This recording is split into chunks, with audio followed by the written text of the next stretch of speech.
నమస్తే, welcome to GS media.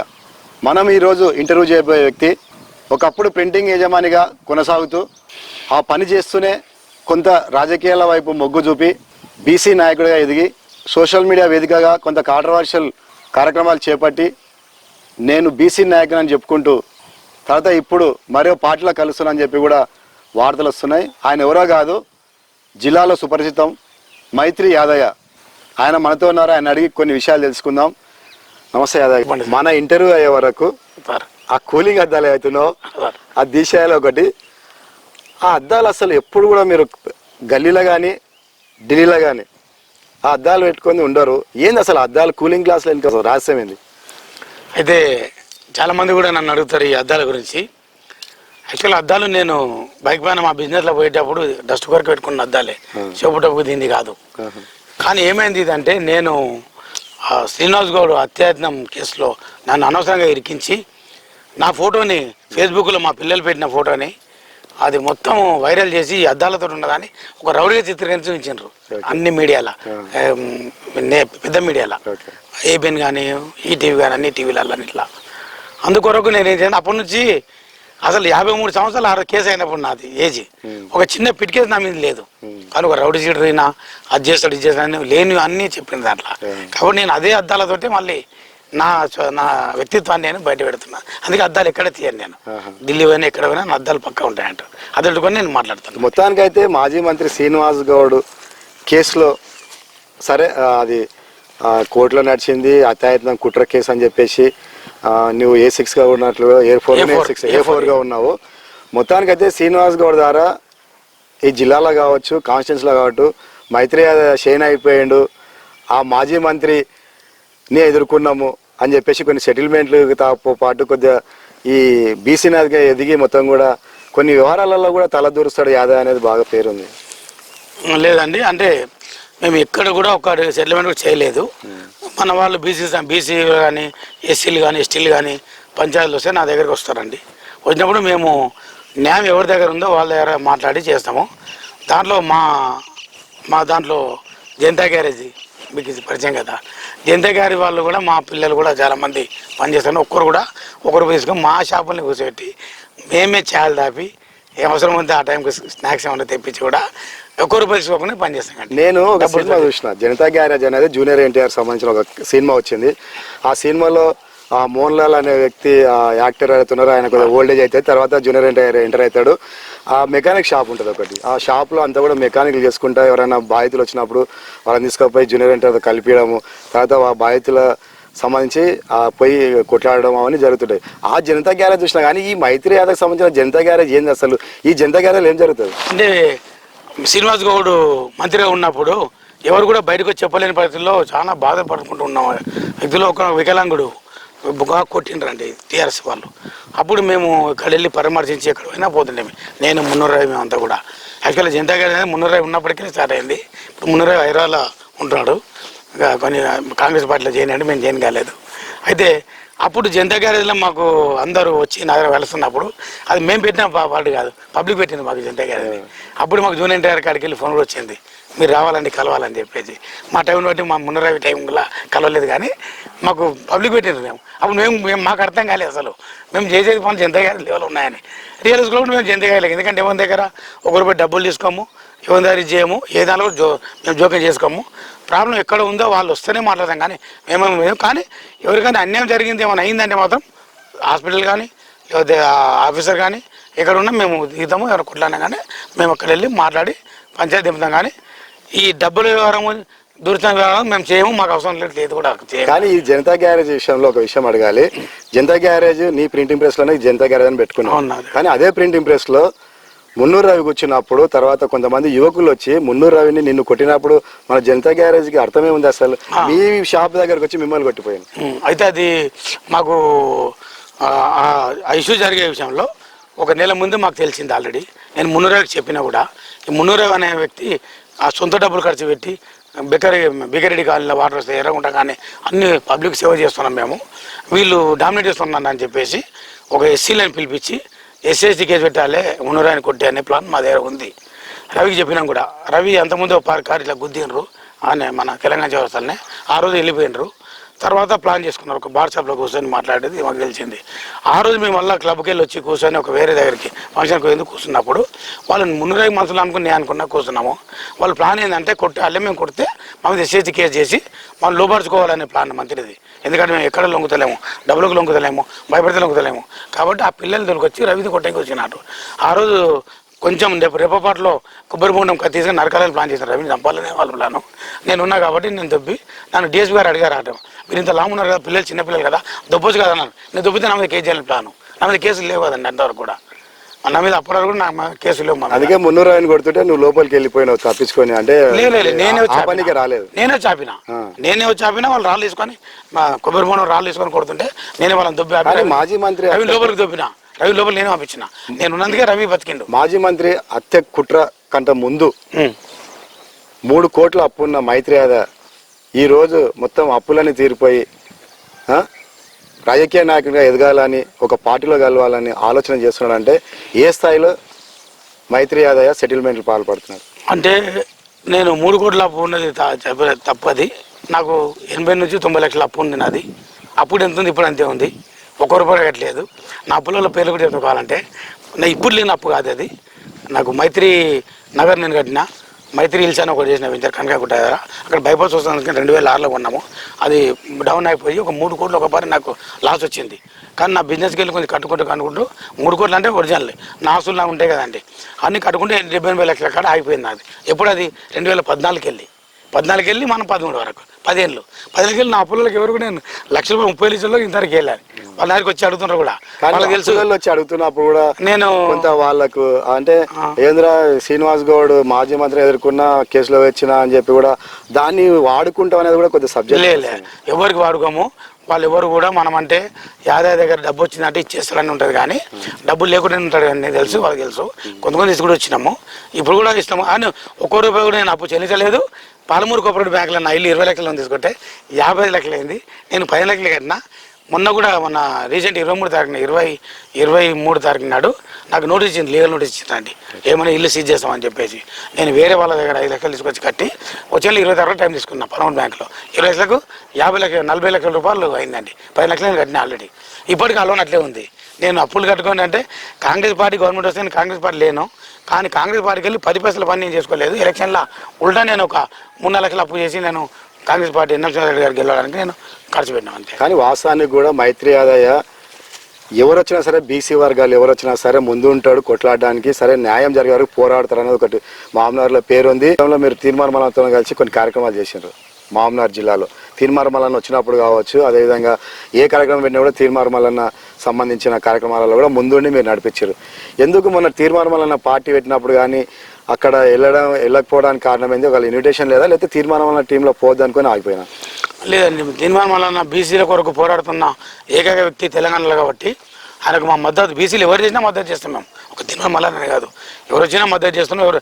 మొన్న ఆయన బీసీ రాజ్యాధికార సమితి ఆయన వచ్చిండు, పద్మశాలి సంఘం ఆయన వచ్చిండు. అతను కూడా నాకు పదవి ఇచ్చిండు కూడా. అయితే నేనేమంటున్నా అంటే మేము ఎవరు చేసినా బీసీల దానికి అందరినీ కలుపుకొని పోవాలని బీసీ చేసి ఉన్నాం. వీళ్ళు నాకు ఏం చేసిందంటే బీసీ రాజ్యాధికార సమితి ఇచ్చినాక నేను అందరికి మల్లన్న మీటింగ్ పోద్దని చెప్పిన వాళ్ళు ఆ రిస్ట్రిక్షన్ పెట్టింది. నాకు నచ్చదు అది. ఎవరు తప్పు ఉన్నా మేము పోతాం అక్కడ. అందుకొరకు మేము చేసినాము. మల్లన్న కూడా అప్పుడు బీసీ మీటింగ్ పెట్టాలని పాలములు అన్నప్పుడు మేము ముందలకనే చేసినాం. మేము మొత్తం కూడా చేసి బీసీ వాదన తీసుకొని బీసీ వాదన తిరుగుతున్నాం. ఇప్పుడు మొన్న కూడా పార్టీ మీటింగ్ తాజకృష్ణ రమ్మని చెప్పి అడిగిన కూడా నాకు వేరే కారణాల పోలేకపోయింది. అంతేకాని మేము బీసీ వాదం ఎవరు చేసినా కూడా దాన్ని సపోర్ట్, ఎందుకంటే మా హక్కు అది. ఎందుకంటే మేము మొత్తం జనాభాలో 60% ఉన్న బీసీలకు 70 సంవత్సరాలకి 90 సంవత్సరాలకి కూడా 70 ఏళ్ళు అప్పు లేదు, 20 ఏళ్ళు ఇప్పు లేదు. కానీ తీర్మానమలన్న బీసీ వర్గాల కోసము కొట్లాడుతున్నాడు మొదటి నుంచి కూడా. తీర్మానమలన్న పెట్టిన పార్టీలో టీఆర్పీలోకి వెళ్ళి ఎందుకు జిల్లాలో లీడ్ తీసుకొని ఆ పార్టీలో కలిసే విధంగా ఎందుకు ప్రయత్నం చేయలేదు? అంటే ఆ తీర్మానమలన్న దాంట్లో కొంతమంది ఇంకా దాన్ని పార్టీ క్రియాశీలకు అన్నీ కూడా కరెక్ట్ తెలుస్తలేదు మనకు. ఎందుకంటే చాలా మంది మన బీసీలు పార్టీలు పెట్టినారు, ఎవరేమైతే తెలియదు మనకు. ఇక్కడ మనం చాలా ఏళ్ళకి వెళ్ళి మాజీ టీఆర్ఎస్ మంత్రితో కానీ టీఆర్ఎస్ గవర్నమెంట్ కానీ పబ్లిక్ ఇష్యూల మీద కొట్లాడలో మనం తెచ్చుకున్నాము. ఎన్ఎం శ్రీనివాసరెడ్డి గారు మన పాలమూరు విద్యార్థిగా చేస్తున్నాడు, కొంచెం పనులు మంచిగా చేస్తున్నాడు. ఇప్పుడు మళ్ళీ ఆ పార్టీలోకి వెళ్ళి వీళ్ళంది అట్లా ఎదుర్కొని వద్దు, పార్టీ కూడా నన్ను కలమని అడిగినారు కూడా. నేను కలుసాని మాట ఇచ్చింది నేను. కాబట్టి నేను పార్టీలో ఉండి మనలో కొన్ని పనులు చేయాలని ఆలోచన, ఎందుకంటే మన రిపోర్టర్లు ధర్నా చేస్తుండ్రి, నేను పార్టీలో లేను.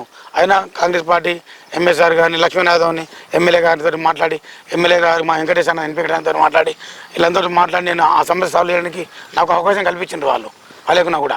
కాబట్టి మనలోకి పనులు కావాలి, అట్లే కొన్ని చిన్న పనులు ఉన్నాయి కొన్ని, ఆ పనులు కూడా మనం మా పని కాకుండా కూడా వాళ్ళ పనులు చేస్తున్నాం, మంచిగా చేస్తున్నాం. కాబట్టి మనము వాళ్ళకు ఇది చేస్తున్నాం, మనం సపోర్ట్ చేస్తున్నాం మనం. కానీ విత్ ఇన్ ది కాంగ్రెస్ పార్టీలో చాలాసార్లు నువ్వు కాంగ్రెస్ పార్టీ వ్యక్తులను కూడా విమర్శించడం జరిగింది, ఓపెన్గా తిట్టడం కూడా జరిగింది. ఎన్ఎం శ్రీనివాసరెడ్డి మంచోడే, కానీ ఎన్నుకున్నంతా చెంచగాలని ఒక స్థాయిలో కూడా నువ్వు తీవ్ర విమర్శలు చేసినావు. అదేవిధంగా మాజీ మంత్రితో కొట్లాడినప్పుడు కూడా మీరు సురేందర్ రెడ్డి గారు 10 సంవత్సరాలు ఊరిడ్చి వెళ్ళిపోయాడు, సురేందర్ రెడ్డి గారు అన్న స్థాయికి వెళ్ళి ఇప్పుడు ఎంఎస్ఆర్తో రోజు టచ్లో ఉంటున్నావు. ఎంఎస్ఆర్ బ్యాక్గ్రౌండ్ నుండి మైత్రి యాదవ్ను మొత్తం కూడా నడిపిస్తున్నాడని టాక్ ఉంది టౌన్లో. ఎంఎస్ఆర్ బ్యాక్గ్రౌండ్ అనేది ఏం లేదండి. నేను ఎంఎస్ఆర్ గెలిపించిన అది రెడ్డి వర్గంలో మాట్లాడినప్పుడు నేను వ్యతిరేకించినాము. ఇప్పుడైనా రెడ్డి భావంతో బీసీని చులకం చేసి ఎవరైనా కూడా ఎదిరిస్తాం. ఎమ్మెల్యే గారు కూడా అతని ఉద్దేశంలో మాట్లాడారు, మేము ఎదిరిస్తాం కూడా. కానీ సురేందర్ రెడ్డి అనే వ్యక్తి గురించి ఏం చేసినామంటే, అతను బీసీ ఎస్టీ మైనార్టీలకు ఎవరైనా అన్వడం మండలం ఇక్కడ చనిపోయిన ఏం చేసినా కూడా డబ్బులు ఇస్తున్నాడు, ఆయన సొంత డబ్బులతోటి. అదేవిధంగా మాతో పాటు ఆయన శ్రీనివాస్ గౌడ్ బాధితుడు, కొట్లాడిండు, అది చేసిండు, ఆయన పని చేస్తున్నాడు. తర్వాత పబ్లిక్ కూడా ఇష్యూ కొన్ని పనులు చేస్తున్నాడు. దాని కొరకు ఆయన భావాలది మనం మాట్లాడి మనం ఆయన కొరకు కొంచెం సపోర్ట్ చేస్తాం. ఎందుకు చేస్తున్నాం అంటే, పార్టీలో కొన్ని పని చేస్తున్నాడు కదా మనకు, దాని కొరకు మనము ఆయన చేస్తాం. కానీ ఆయన బ్యాక్గ్రౌండ్ లేదు, ఆయనతోటి లేదు. ఇంకోటి సురేందర్ రెడ్డి మనకేందంటే, సురేందర్ రెడ్డి అనేటోడు కూడా మా బండ్లగేలో పుట్టినాడు. మా బండ్లగేలో పుట్టిన సురేందర్ రెడ్డి బండ్లగిరి వాటర్ తాగిన వాళ్ళకి ఎవరికైనా పౌరు ఎదిరించే తత్వం ఎక్కువ ఉంటుంది మాకు. అంటే లాభాపేక్ష లేకుండా చేసేది ఉంటుంది అంటూ. ఆయన బాలకిన్ సార్ అని ఒక ట్యూషన్ సార్ ఉండే అక్కడ. కానీ ఎదిరించే తత్వం ఉన్నాడా, లేదంటే మైత్రి యాదవ్ బీసీ వర్గాలలో ఏదైనా ఒకటి ఇష్యూలు వచ్చినప్పుడు కానీ ఈ యాదవ్ అట్లాంటి వాడు ఉంటే ఏదైనా సరే ముందరికి దొబ్బి పని చేయించుకోవచ్చు అని కూడా అట్లా వాడుకోవడం జరిగింది? లేదు, అట్లా ఎప్పుడు వాడుకోలేదండి. ఆయన ఏదిన్నా కూడా మనకు బీసీ వర్గాలకు న్యాయం చేయాలనే ఆయన చేస్తున్నాడు. నేను కూడా ఆయనకి ఇంతవరకు కానిస్టేబుల్ ఒక 10 కూడా వెళ్ళలేదు. ఆయన అడగలే నాకు, నేనే క్వశ్చన్ చేసిన. బీసీలలో రెడ్లు ఉన్నప్పుడు రెడ్డి వచ్చినప్పుడు సురేందర్ రెడ్డికి ఇవ్వాలి, కానీ ఆ మిథున్ రెడ్డి ఆయనకి ఎందుకు ఇచ్చిండ్రు, ఆయన అపోజిట్ ఉన్నాయన కదా అని చెప్పి నేను మాట్లాడడం జరిగింది. అప్పుడు కొన్ని సందర్భాలలో బ్యాక్గ్రౌండ్ సురేందర్ రెడ్డి ఉండి మైత్రి యాదవ్ ముందలెట్టి కొన్ని వివరాలు నడిపిస్తున్నాడు, కొన్ని వివరాలు కూడా ఆయన చక్కబెట్టుకోవడానికి కూడా కొంత నేను వాడుకుంటున్నానని తెలిసింది. లేదండి, మేము యాక్చువల్ మాది ముదిరాజ్ ఎమ్మెల్యే కావాలనే మేము కోరుకుంటున్నాము. అది మా వెంకటేశ్ అన్న సంజయ్ ముదిరాజ్కి ఎందుకు వెళ్ళని కొట్లాడాము మేము. అదే దాంట్లో సురేందర్ రెడ్డి కూడా మా బీసీకి సపోర్ట్ చేస్తాడు. జెడ్బీ చైర్మన్గా ఎన్ వెంకటేశ్ అని చేయాలని మా ప్లాన్. ఎవరిది వెంకటేష్ సురేందర్ రెడ్డిది, నాది ఎమ్మెల్యే గారిది కూడా ప్లాన్ అదే మాట్లాడుతున్నాము. జిల్లా పరిషత్ చైర్మన్గా వెంకటేష్ అన్నకు ఇవ్వాలి. తర్వాత నెక్స్ట్ ఎమ్మెల్యే ఎలక్షన్లో 2 ఎమ్మెల్యేలు అవుతాయి. ఒకటి రెడ్లకు ఓసీలకు పోయినా కూడా, ఒకటి ముదిరాజు వాళ్ళు. ఎందుకు కావాలంటే అది మా హక్కు. 90,000 మంది మేము ముదిరాజులో ఉన్నాం మామూలు నియోజకవర్గంలో. మాకు ఇవ్వకుండా టికెట్ ఎవరికి ఇస్తారు? అప్పుడు కూడా ఎన్ఎం శ్రీనివాస్ రెడ్డి టికెట్ నేను ఎదిరించిన, నీకు ఎట్లా వస్తావు వేరే ఊరు అని చెప్పి. అప్పుడున్న పరిస్థితిలో శ్రీనివాస్ గౌడ్ గారిని ఓరగొట్టాలంటే మనకు ఒక బలమైన వ్యక్తి కావాలి. ఆయన నా దగ్గరికి నా షాప్ దగ్గరికి వచ్చి 40 నిమిషాలు నా దగ్గర డిస్కస్ చేశారు అన్ని విషయాల గురించి. ఎంపీ టికెట్ కూడా సంజయ్ ముదిరాజ్ గారికి ఇప్పిస్తాని మన ఎమ్మెల్యే గారు ట్రై చేసిండ్రు. కానీ నువ్వు సామాజిక దాంట్లో ఎమ్మెల్యే గారి మాట చెల్లలేదు. అప్పుడు వంచంద్ర రెడ్డికి ఇచ్చిండ్రు. ఆయన ఎమ్మెల్యే గారు ఇప్పటికి కూడా మన ముదిరాజులని మీరు డెవలప్ కాండి అనే దాంట్లో మాకు మంచి చేదోడు వాదోడుగా మంచిగా ఉన్నాడు. కాబట్టి చేస్తున్నాం. కానీ సురేందర్ రెడ్డి కొంచెం కనబడుతుంది. ఎందుకు కనబడుతుంది అంటే, సురేందర్ రెడ్డి ఒక పిల్లలకు జాబులు కానీ ఇంకోటి కానీ ఏదైనా సమస్య మాట్లాడడం కానీ కొన్ని చేస్తున్నాడు. కాబట్టి ఆయన ఎక్కువ అవుతున్నాడు అనేది మాట్లాడు. కానీ సురేందర్ రెడ్డి అంటే ఆయన మా బండ్లగిరి మనిషి కాబట్టి మాకు అప్పటికెళ్ళి కూడా మంచి బండ్లగిరిలో పుట్టిండు, మాల్వేసుకులేదు చదివిండు. ఆయన భారతీయ సార్ టీచర్ సార్తో మేము సీనియర్, ఆయన జూనియర్, ట్యూషన్ కాడ కూడా. కానీ మాజీ మంత్రిని ఎదిరించి ఎన్ఎం శ్రీనివాసరెడ్డి ఎలక్షన్లో ఆయనకు సపోర్ట్ చేసినావు, గెలిపించే దాంట్లో ఉన్నామని చెప్తున్నావు. కానీ అదే శ్రీనివాసరెడ్డి గెలిచిన తర్వాత ఎందుకు క్యాంప్ ఆఫీస్లో మైత్రి యాదవ్ను ఎందుకు లోపలికి కొనియలేదు? ఆ రోజు ఏం జరిగింది అసలు? ఎందుకు మైత్రి యాదవ్ అంత సీరియస్ కావాల్సి వచ్చింది ఆ రోజు? అంటే ఎమ్మెల్యే గారిది కానీ తప్పండి, పిఎల్ అది. పిఎల్ ఏం చేసిందంటే ఎవరిని తెలియకుండా మేము బిల్డింగ్ వర్కర్స్ యూనియన్ వాళ్ళు వచ్చి ఇసుక నడచలేదు, ఇసుక కొరకు ఎమ్మెల్యే గారిని కలుద్దామంటే తోలుకొని పోయినా. అక్కడ తోలుకొని మేము కలెక్టరేట్ ముట్టడి చేసాం, అది చేసామంటే సార్ దగ్గర మాట్లాడి పోయినాము. పోయినప్పుడు ఎమ్మెల్యే గారు ఆఫీసులతో మీటింగ్ చేస్తున్నాడు. బయట కూర్చున్నాం. మనం కూర్చున్నప్పుడు పిఎల్ ఎవరు గుర్తుపట్టి పిలవకుండా మనం పిలవకుండా నెగ్లెక్ట్ చేసినారు. అప్పుడు నేను వాళ్ళు తిట్టాల్సి వచ్చింది. మీరే వాడు ఉండడానికి ఆ రోజు సార్ దగ్గర పక్కన లేవడానికి భయపడ్డ వాళ్ళు అందరూ. ఇలా ఉన్న కూడా అంతే కదా, ఆడ ఉన్న టీవీలో దిగింది ఇప్పుడు. కాబట్టి సార్ చేసే పనులు కొన్ని బయటకు పోతలేవు.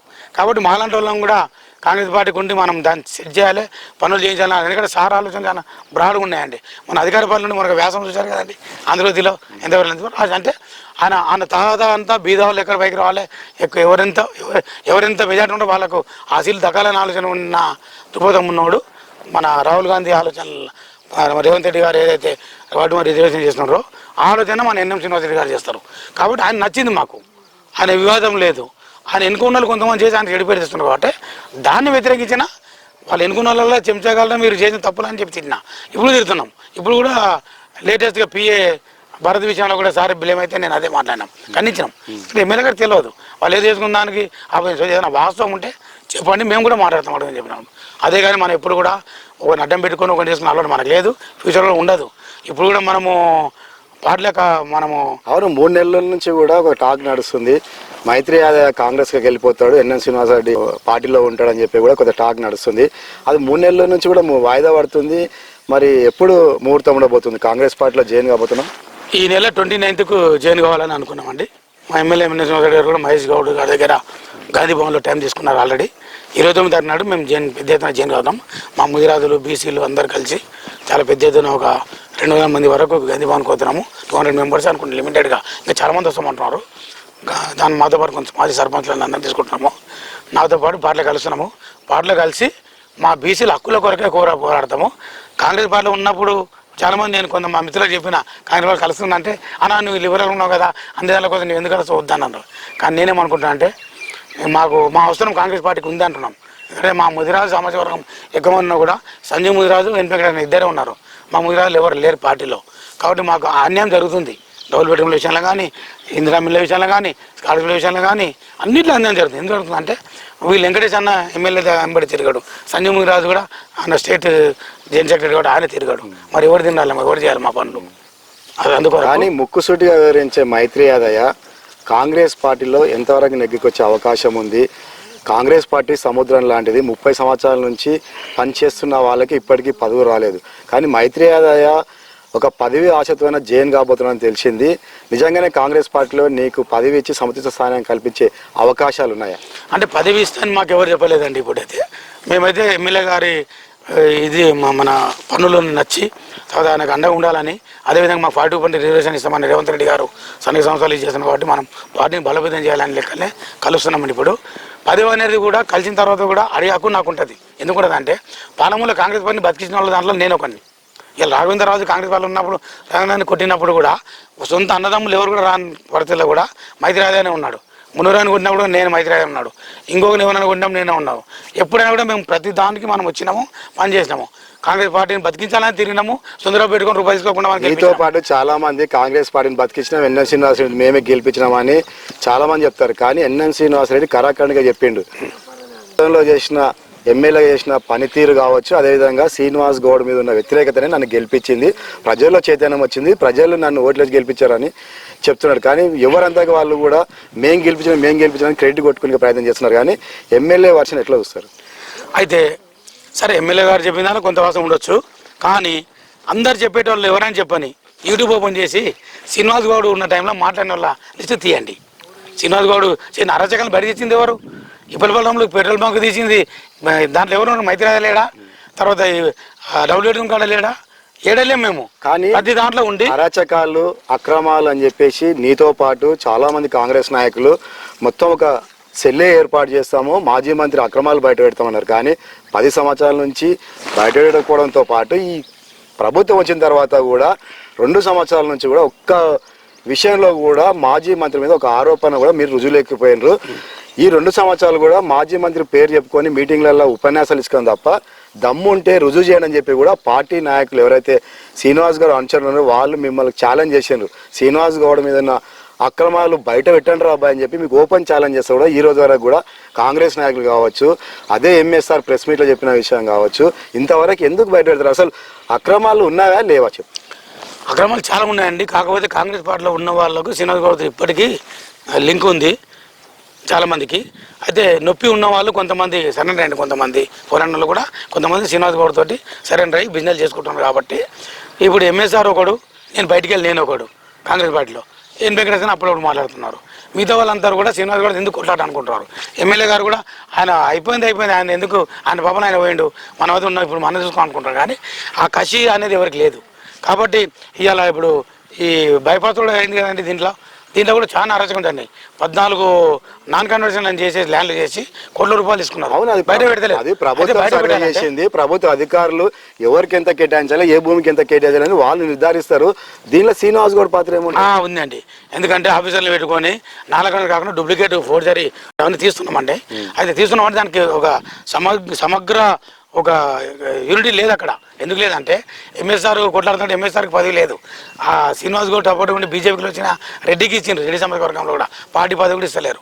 అందుకొరకు ఇక్కడ ఏమవుతుందంటే ఆ యంత్రాంగం చేయాలని అంటారు. కానీ ఎవరో ముందుకు ఎందుకు అంటే వాళ్ళకు వీళ్ళకు కొన్ని సంబంధాలు ఉన్నాయి. ఇప్పుడు కాంగ్రెస్లో ఉన్న వాళ్ళకు ఆ టీఆర్ఎస్లో ఉన్న వాళ్ళే వచ్చి ఇక్కడ కలిసిండ్రు.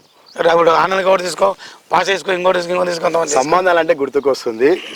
అదే మైత్రి ఆదాయ శ్రీనివాస్ గౌడ్తో కూడా టచ్లో ఉన్నాడు. ఒక సందర్భంలో కూడా 2-3 సార్లు మాట్లాడిన సందర్భాలు ఉన్నాయి. ఆహ్వానించండి, ఏదో కలుద్దామని కూడా మాట్లాడిన సంగతి కొద్దిగా చర్చ జరిగింది. అది వాస్తవేనా?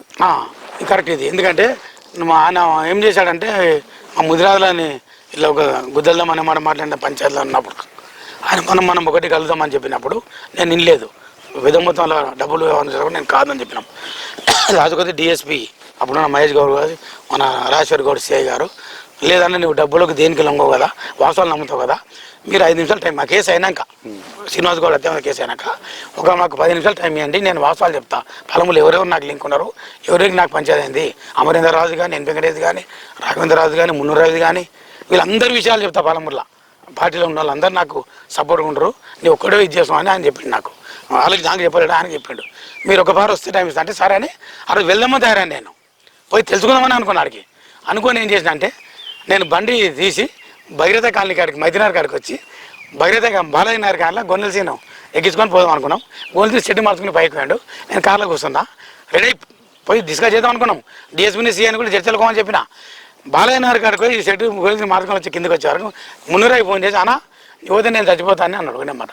అన్నప్పుడే బండి వెనక్కి మళ్ళీ ఆడికి వెళ్ళి భగీరథ కమనుడు దారిలేని అందరూ అంటారు రాకపోతే శ్రీనివాస్ గౌడ్ కలిసేవాడు. కలవను కలిసి ఖచ్చితంగా బయట చేరుకుంటుంటే ఎందుకు నీవు అరచకాలు చేస్తున్నావు, ఎందుకు బీజులకు సార్ చెప్పు, బీజులకు ఎందుకు కొట్టాలని అనుకున్నా. అడపోయి అన్నాడు కదా మొన్న కూడా ప్రెస్ మీట్ లో అన్నాడు కదా, ఏమన్నాడు, నాకేం కోపం లేదు వాళ్ళ మీద, పోలీస్ ఆఫీసర్లు వాళ్ళు పెట్టుకున్నారు, నిజంగానే తప్పు జరిగింది వాళ్ళ విషయాలని. ఆయన కూడా అంటే మా 33 రోజుల జైలు జీవితం ఎవరు కట్టిస్తాడు, మా భార్య కనీసం మైదినా నేను కట్టినాం గిడికెళ్ళి అంత దూరం నడుచుకుంటూ ఉన్నాయమా ఎదుకుంటూ ఊళ్ళు తిరిగినప్పుడు మా బాధ ఎవరు, దానికి నష్టపోయిన ఎవరు ఇస్తాడు. నువ్వు చెప్పినా బాగుంది, సిబిఐ రవీంద్ర కట్టిస్తాడు, నువ్వు కట్టిస్తావా, మీ గవర్నమెంట్ కట్టిస్తుందా?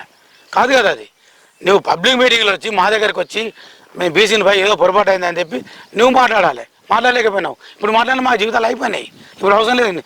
మేము జయించినాం, మేము అనుకున్నది కోరికని ఓడగొట్టినాము, మేము గెలిచినాం, అయిపోయింది. ఇక నీ శిక్ష నీ పడ్డవు, ఇప్పుడు అంటే లాభం లేదు కదా. కానీ శ్రీనివాస్ గౌడ్ అనేది నేను డైరెక్ట్ ఎప్పుడు నాకు ఫోన్ చేయాలి. ఆయన మెట్రికార్డ్ ప్రభాకర్ ఫోన్ లెక్కలు ఒకసారి ఫోన్ చేసిండు. ఆ టైంలో నేను ముదిరాలకు సారి చెప్పు, బీసీలో ఉండాలని చెప్పిన అప్పుడు కూడా. కానీ నువ్వేం చేసినావు, మంది మాటలు వినేసి మంత్రులను చూడకుండా ఎవరో చెప్పిన మాటలు వినేసి మా మీద అగ్రమీలు పెట్టి నా ప్రింటింగ్ పని కూడా ఆపించి వ్యాపారంలో నువ్వు దమ్ముంటే నా డైరెక్ట్ వెళ్ళవచ్చు. మా పాదుడు వెంకటేష్ గౌడ్ ఉన్నాడు, మా గురువు, ఆయన సత్యమన్న దగ్గరికి వెళ్ళి కూడా ఆయన చెప్తే మేము వింటాం కదా, ఫారం అందరూ వింటాం. ఆయనతో ఒక ఫోన్ చేపించి మనం కూడా చెప్పవచ్చు కదా, ఆయనతో నువ్వు చెప్పు. కానీ శ్రీనివాస్ గౌడ్ ఓడిపోయి 2 సంవత్సరాలు అవుతున్నా కూడా ఈ పబ్లిక్లో తిరుగుతున్నప్పుడు కానీ ప్రజలకు వెళ్ళినప్పుడు కానీ కొంత క్రేజీ ఉంది, ఇప్పటికీ పబ్లిక్లో క్రేజీ ఉంది అని చెప్పి చర్చ జరుగుతుంది. వాస్తవమైన అది శ్రీనివాస్ గౌడ్కి ఇంకా ఉందంటారా? ఉంది. అయితే బీసీ నాయకులలో శ్రీనివాస్ గౌడ్ అనేది ఆయనకున్న పరిధిలో ఆయనకు మున్సిపల్ కమిషనర్గా పనిచేసి అది చేసింది కాబట్టి ఆయనకు అన్ని శాఖలు తెలుసు కాబట్టి చాలామంది పిల్లలకు జాబులు పెట్టించిండు, పనులు చేసిండు, ఎవరికి ఎక్కడ లూపు అన్నీ తెలుసు కాబట్టి ఆయన పని నడిచింది. మంత్రి ఉన్నాడు కదా, ఇప్పుడు మన ఎమ్మెల్యే మంత్రి కాదు కదా, మంచి కేటీఆర్ దగ్గర మంచి సమయాలు కాబట్టి చాలా మందికి పని చేసిండు పర్సనల్గా. కాబట్టి పబ్లిక్ వస్తారు కామన్. ఎందుకంటే నేను వెళ్ళి నా దగ్గర రారా, నేను జైలుకు పోయినప్పుడు నాకు ఎవరు అందరూ దాన్ని. కానీ ఇప్పటికీ అధికారం లేకున్నా కూడా శ్రీనివాస్ గారు చెప్తే 1-2 రోజుల పని అయిపోతుంది. అదే ఎమ్మెల్యేగా ఉండి అధికారంలో ఉన్న కాంగ్రెస్ పార్టీ నాయకులు చెప్తే నెల రోజులు గడిచినా కూడా ఆఫీసులలో కావచ్చు ఇబ్బందులు అయినప్పుడు కూడా పనులు జరుగుతలేవని ఒక టాక్ నడుస్తుంది. కరెక్ట్. దాన్ని కూడా ఒప్పుకుంటాం. ఎందుకు ఒప్పుకుంటాం అంటే మన ఎమ్మెల్యే ఎన్ఎం శ్రీనివాస్ రెడ్డి గారు ఏమంటే ఆఫీసర్లన్నీ ప్రెజర్ దేవుడు, మీ ఫ్రీడమ్ ఇస్తాడు, మీ పని మీరు చేసుకోవాలి, ప్రెజర్ పెట్టి నువ్వు అదేం చేయవు ఇదేం చేయవు అన్నాడు. అది చెప్తాడు. నా పని నేనున్నా కదండి. ఇప్పటివరకు అందరూ అనుకుంటారు, చాలామంది నా దగ్గర అంటారు కాంగ్రెస్ కొట్టినప్పుడు యాభై మస్తు సంపాదించుకున్నాను అని చెప్పేసి. నేను 10 పైసల పని చేసుకోవాలి ఇంతవరకు, 10 పైసల పని. ఇప్పుడు ప్రింటింగ్ పని చేస్తున్నారు కదా వాళ్ళు, విద్యా హబ్బు, ఆ ప్రింటింగ్ కూడా నాకు ఇయ్యారు, ఎవరికి ఇచ్చుకొని చేసుకుంటున్నారు. ఎవరు ఎమ్మెల్యే పర్సనల్ పని కూడా, కాంగ్రెస్ పని గవర్నమెంట్ పని కూడా మాకు ఇవ్వలేదు. తర్వాత ఏ పని కూడా మాకు ఇప్పారు. ఇంత ఎమ్మెల్యే ఆఫీసర్లను ఇబ్బంది పెట్టదు దాన్ని నువ్వు అంటున్నావు. పనులు అయితే లేవు తిరుగుతున్నారు అంటే ఎవరైతే బాధితులు ఉన్నారో వాళ్ళంతా కూడా ఆఫీస్ చుట్టూ నెలల వరకు తిరగాల్సిందేనా? ఇప్పుడు శ్రీనివాస్ గౌడ్ ఉన్నప్పుడు 2 రోజులనే పని అయిపోతుండే, ఎందుకు అప్పుడు ఉన్నప్పుడు ఆఫీసర్లు వింటుండ్రు, ఇప్పుడు ఎందుకు వింటలేదు? అంటే ఈయన సౌమ్యుడు డైరెక్ట్ రివ్యూ పెట్టాడు. ఆఫీస్ కరెంట్ ఆఫీస్ ఉంది, రివ్యూ పెట్టాలి, మీరు ఏం చేస్తున్నారు అది అడగాడు. పోలీస్ పని ఎవరోజు పెట్టాలి, రెవెన్యూ వాళ్ళు ఎవరోజు పెట్టాడు. మేము చెప్తున్నాము, కానీ కాంగ్రెస్ వాళ్ళు అందరూ వాళ్ళు చెప్పారు. ఉన్నాను సార్ పేరు చెప్పి పని చేసుకుంటారు. వాళ్ళ పనులు అవుతున్నాయి, మామూలు కార్యాలయ పనులు అయితే లేవు. దానికే ఒక వింగు తయారని ప్లాన్ చేస్తున్నాము. ఇప్పుడు కూడా నేను జాయిన్ అయిన తర్వాత ఖచ్చితంగా ఆ వింగుకి మొత్తం ఉండి మైత్రి యాదవ్ మొత్తం ప్రాబ్లం అన్ని సాల్వ్ చేస్తాడా? అన్ని చేయనికే కాదు, కానీ నా పరంగా మాత్రం మా బీసీల వరకు, బీసీ ఎస్సీ ఎస్టీ మైనారిటీల వరకు మాత్రం నేను మాత్రం ఓసీల వాళ్ళు చేసుకుంటారు ఎట్లా అన్న పనులు. మా దాంట్లో బీసీ ఎస్సీ ఎస్టీ వర్గాల వరకు మాత్రం వాళ్ళ పనులకు మాత్రం నేను పూర్తి బాధ తీసుకుంటా. నేను సార్ దగ్గర మాట్లాడతా, డిస్కస్ చేస్తా, అవసరమైతే పార్టీ లైన్లోనే కొట్లాడతా కూడా. ఇప్పుడు చలవగాలి రాఘవేందర్ విషయానికి వస్తాం. చలవగాలి రాఘవేందర్ రాజు ఎన్మడి మొదటి నుంచి ఉన్న మైత్రి యాదయ్య మొత్తం కూడా జైలుకి వెళ్ళే వరకు, కేసులు కొట్టాడే వరకు కూడా ఇద్దరు కలిసి తిరిగినరు. మైత్రి యాదవ్ ఒక తమ్మునిలాగా చూసుకున్న రాఘవేందర్ రాజుకు ఎందుకు మైత్రి యాదవ్ గ్యాప్ వచ్చింది, ఎక్కడ చెడింది ఇద్దరికి? అయితే రాఘవేందర్ రాజు ఏమో నేను తిరగలేదు, నాయమ్మ నాగరాజు వచ్చాడు, 350 అందరు వాళ్ళు నా దగ్గరికి వచ్చిండ్రు, నేను ఎవరి దగ్గరికి పోలేదు. రాఘవేంద్ర రాజు అంటాడు కోర్టు కాడికి పోవాలన్నా, అడ్వకేట్కి పోవాలన్నా నా దగ్గరికి వచ్చి ఇంటి కాడికి కూర్చుంటే నన్ను కార్లు ఎక్కించుకొని జడ్జీలకు పోవాలి. అటువంటి భయపడితే ఖర్చులు మొత్తం కూడా రాఘవేంద్ర రాజు భరిస్తాడు. మాకు సంబంధం లేదు, ఏ ఖర్చు నేను పెట్టలేదు. అయితే ఖర్చులు అంటే రాఘవేంద్ర రాజు కోర్టు కాడికి పోయినప్పుడు మిలిచిపెట్టడం, హైకోర్టుకు పోయినప్పుడు ఆయనకు భయం ఉంటుండే కదా, కొట్టికి చూసింటాడా దానికి పోయినా కానీ అప్పుడు పెట్టిండు. కానీ వేరే టైంలో ఎప్పుడైనా 300 పెట్టిండు ఖర్చు, కానీ నేను రూపాయి పెట్టలేదు, ఎవరు పెట్టలే. 300 పిల్లాడే ఖర్చు పెట్టిండు పబ్లిక్, నీళ్ళు పడ్డప్పుడు కానీ ఫుడ్ అన్నిట్లో కూడా, కానీ ఎవరు పెట్టలే. రవి ఒకటి. కానీ రాఘవేంద్ర రాజు ఎందుకు పెట్టిందంటే మన ఎమ్మెల్యే ఎన్ఎం శ్రీనివాస్ రెడ్డి గారు ఎలక్షన్ పిటిషన్లో ఆయన జైన్ అయినా అని చెప్పి మాట్లాడి బయట వేరే అలాగా మాట్లాడి వేరే దాంట్లో కూడా శ్రీనివాస్ గౌడ్ శ్రీకాంత్ సంబంధించిన వాళ్ళతోటి బిజినెస్ చేసేటప్పుడే అప్పుడు నాకు నచ్చలేదు. నేను అప్పటికి దూరం పెట్టినా. నచ్చలేదా నీ వ్యవహారంలో ఒక సెటిల్మెంట్లో? నా వ్యవహారంలో ఒక సెటిల్మెంట్లో రాఘవేందర్ రాజు వాళ్ళని ఇబ్బంది పెట్టొద్దు, వెంకటరెడ్డి అని ఒక వాళ్ళ మదర్ పేరు మీద ఉన్న 20 కుంటల భూమి మైత్రి యాదయ్య కబ్జా చేయాలని చూసిండు. దాంట్లో అసలు పేపర్ లేకున్నా కూడా ఏం లేకున్నా కూడా ఇంటర్ఫెయిల్ అయ్యిండు. వెంకటరెడ్డి అనే వ్యక్తి రాఘవేందర్ రాజు దగ్గరికి వెళ్ళినప్పుడు రాఘవేందర్ రాజు మైత్రి యాదవ్కి ఫోన్ చేసి వాళ్ళని ఇబ్బంది పెట్టకన్నా మీది ఏం లేదు, పేపర్లు కూడా క్లియర్గా ఉన్నాయి అని చెప్పి 5 లక్షలు ఇప్పిస్తా వాళ్ళతోనే ఇబ్బంది పడకుండా ఉండు అని చెప్పినప్పుడు 5 లక్షలు కాదు 5 కోట్ల ఆస్తి నేను చూసుకుంటా అని చెప్పేసి ఆ రోజు రాఘవేందర్ రాజుతో నాకు గొడవ పడి దూరమైన విషయం వాస్తవమా కదా? అదిగా జరిగింది. ఆ విషయం తర్వాత కూడా నా అదుకు వచ్చింది షాప్ వాడికి. ఆ విషయం కూడా చెప్తాను నేను. హౌసింగ్ బోర్డు అనేది మా మామ అంటే మా తాతకు రామకిషన్ వాళ్ళ నాయన, మా అమ్మ, మా పెద్దమ్మ, ముగ్గురమే మా తాత కాదు. అయితే రామకిషన్ చేసే బిజినెస్లు మస్తున్నాయి పాలమూరులో, హౌసింగ్ బోర్డు కానీ ఇంటర్ కానీ కూడా నేను పట్టించుకోను వాళ్ళ దాంట్లో. అయితే శ్రీకాంత్ గౌడ్ ఆ ల్యాండ్ గుంజుకోవడానికి వెంకటరెడ్డి తరపున వచ్చి వీళ్ళ మీద కేసు పెట్టించిండు. రామకిషన్ వాళ్ళ పిల్లలు 2 కొడుకుల మీద ఎంపైస్, ఇంకో గుడిమంజన పేరు మీద. అప్పుడు రామకిషన్ అదే వేరే వాళ్ళు నా దగ్గరికి వచ్చిండ్రు లేదని చెప్పేసి. శ్రీనివాస్ గౌడ్ ఉన్నప్పుడు ఇది అయిన కథ. నేను పోయి పోలీసులతో కొట్లాడి అప్పుడు రామకిషన్కు ఆ కేసు మళ్ళా మొత్తం కాగితాలని వాసన చూపించి నేను చేయలేదు, తప్పదు చేసుకోలేదు. ఆయనకు ఫ్రీ చేపించి ఆయనది ఫైనల్ రిపోర్ట్ కేసు దానికి ఎఫ్ఐఆర్ అయితే తీపించిన కేసులోకి వెళ్ళి లోపల చేయాలని ప్లాన్ చేసి బెదిరించి ఆ భూమి ఇవ్వమని చెప్తే యాక్చువల్ హౌసింగ్ బోర్డుకే రామకిషన్ ఇచ్చినాడు. నేను చెప్తున్నాండి ఆ భూమి మొత్తం రామకిషన్ కొన్నాడు. వీళ్ళు 2 కుంటలు 3 కుంటలు పార్ట్నర్షిప్ వచ్చిన వాళ్ళు. ఎవరు వెంకటరెడ్డి వాళ్ళ నాయన, ఎవరు ఆయన వాళ్ళ నాయన అయితే చిన్నారెడ్డి, ఫస్ట్ చిన్నారెడ్డి. అయితే రామకిషన్ అనేటోడు ఎక్కువ భూమి ఉన్నది. ఆ మిగిలిన భూమి 700 గదాలు ఈయనది ఉంది. 700 గదాల భూమి కానీ కొట్లాట అయింది వాళ్ళకు రాళ్ళబాదు. నేను దాన్ని డిస్ప్యూట్ తీపించిన, రూపాయి తీసుకో నాకేం సంబంధం లేదు, ఎవరితో తీసుకో మీతో తీసుకో మేము బస్సులు చెప్పిన తర్వాత ఆయన తర్వాత కాంగ్రెస్ పార్టీ గెలిచినాక ఆ భూమిని వేరే వాళ్ళకి అమ్మనిక పెట్టిండు. ఆయన వేరే వాళ్ళకు అమ్మనిక పెట్టినప్పుడు నేను ఏం చేశాను అంటే మా వాళ్ళు వచ్చి నేనే కొనుక్కుంటా అని చెప్పి మేము దాన్ని అదే డిస్ప్యూట్ ఉంది కాబట్టి 60 లక్షల రూపాయలకు నేను కొనుక్కున్నా. ఆయనతోటి 60 లక్షల రూపాయలు కొనుక్కున్నప్పుడు నేను డబ్బులు కూడా ఆయనకి ఏం మొత్తం ఇవ్వలేను. ఆయనకి ఇచ్చింది 5 లక్షలు ఇచ్చిన, మనం ఎక్కువ పైసలు వేయలేను. నేను 5 లక్షలు ఇచ్చినప్పుడు ఏమైందంటే నేను దాన్ని బోనరీ రాస్తే సిఐతో మాట్లాడుతున్నామని వాళ్ళు వాళ్ళతో పోయారు. నేను అన్న మీ కాలేని మా కాలేని భయ్, నాకు సంబంధం లేదు. నీ భూమి నీకు ఉంది కదా, నీ వేరే దానికి ఎందుకు వస్తావు నువ్వు? నీ ప్లాట్ వరకు నీకు ఉంది, యువతలు మిగిలింది అది అట్లే ఉంది. అయితే ఈ ఈ రాఘవేంద్ర రావు నన్ను పిలిచేమన్నా అంటే, అన్నా అది వద్దాను అవన్నీ, నీకు 500 గజాలు నాకు, నేను వాళ్ళకి బెదిరించిన వాళ్ళని యాగా నిన్నాడని చెప్పేసి నేను పోతే నేను ఆయనకి ఎంత తెలిపేసాను. నేను వాళ్ళ సొంత కొట్టినప్పుడు సొంత ఇంటోళ్ళు రాకుండా కూడా నేను ముందర నుండి ముద్దం చేపించిన కొడితే కూడా ప్రతి దాంట్లో నేనున్నా. ఇంటోళ్ళు రాకుండా కూడా ప్రతి దాంట్లో నేను లేకుంటే కేసులో వీళ్ళు ఎవరు రాకుండా బయటికి. నా దోస్తు జడ్జీలు బెయిల్ తీసుకున్నాను. నేను ఎంత హెల్ప్ చేసిన వాళ్ళకు, నేనే భయం పరిదాన్ని కూడా. కానీ నా భూమి తెగిపోవాలని ప్లాన్ చేసింది నేను ఎత్తుకపోవాలని. ఏమంటాడు అన్న 5 లక్షలు ఇస్తాను, నేనే తీసుకుంటాను మొత్తం, నేను వాళ్ళని మంది దిక్కుంటా, నేను కొంటా 5 లక్షలు ఏంటి కావాలంటే 5 లక్షలు ఇచ్చినాక కూడా నీకు వేరే దగ్గర మంచి ప్లాట్ ఒకటి ఇస్తాను నాకు చెప్పాడు. నాకు కోపం వచ్చింది.